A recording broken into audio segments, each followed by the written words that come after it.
This is Caleb Jones, and this is Alpha Male 2.0, freedom-focused lifestyle design for men. Feminism. I have written articles about this before, but I want to give this a different angle than I have before in this video. In the manosphere, in a lot of the red pill world, in a lot of the right-wing, it's really not right-wing, I'll call it Donald Trump world, because there are no right-wingers in America anymore.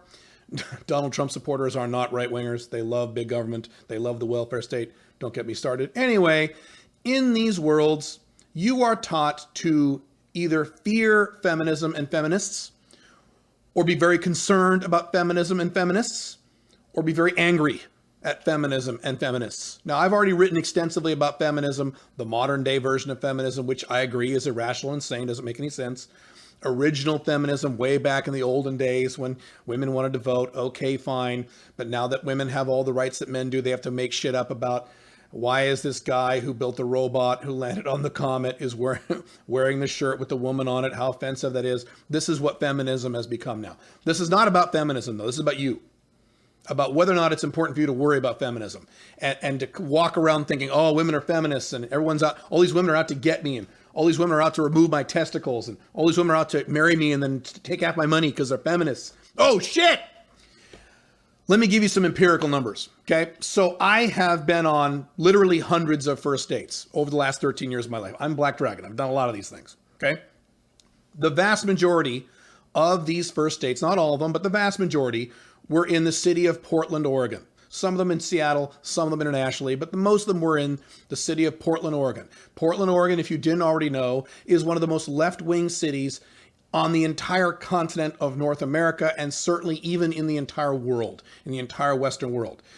Portland, Oregon is left-wing as fuck, which is one of the many reasons it is now a shithole and why I'm leaving Portland in the next few months. I can't fucking wait.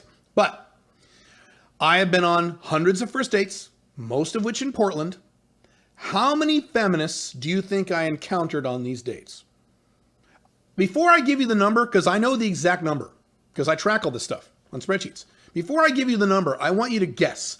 I want you to think in your head right now, how many feminists, if I've been on a low three-figure amount of first dates, I don't know the exact number for Portland, but if I've been on a low three-figure number of first dates in one of the most left-wing cities in the world, how many feminists do you think that I've run into on these dates?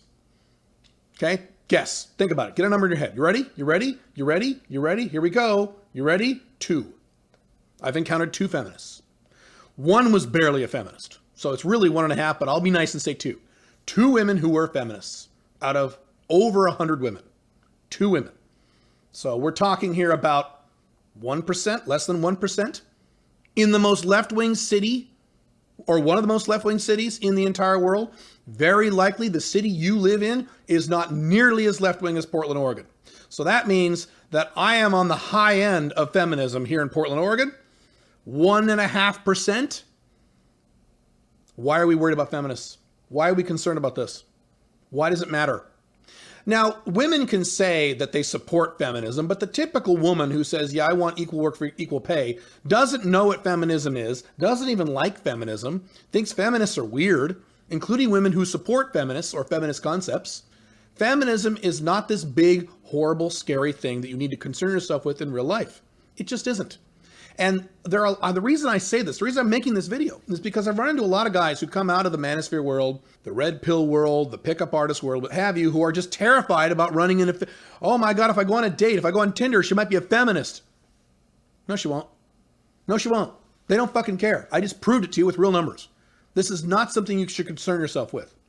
By the way, I could expand this. How many women, as a percentage, do you think that I have encountered on these first dates who were total bitches, total evil, man-hating bitches, who are just psychos? And you know what the number is? It's about 5%. 95% of all the women that I have been on a first date with, this is from women who are 18 to women who are at the oldest late 40s. Okay, most of them skew much younger, but there are a few in that, there are a few in there in their 40s. 5% were assholes, bitches. The other 95% were perfectly nice people. And less than 1%, or about a 1% were feminists. It doesn't matter. Calm the fuck down.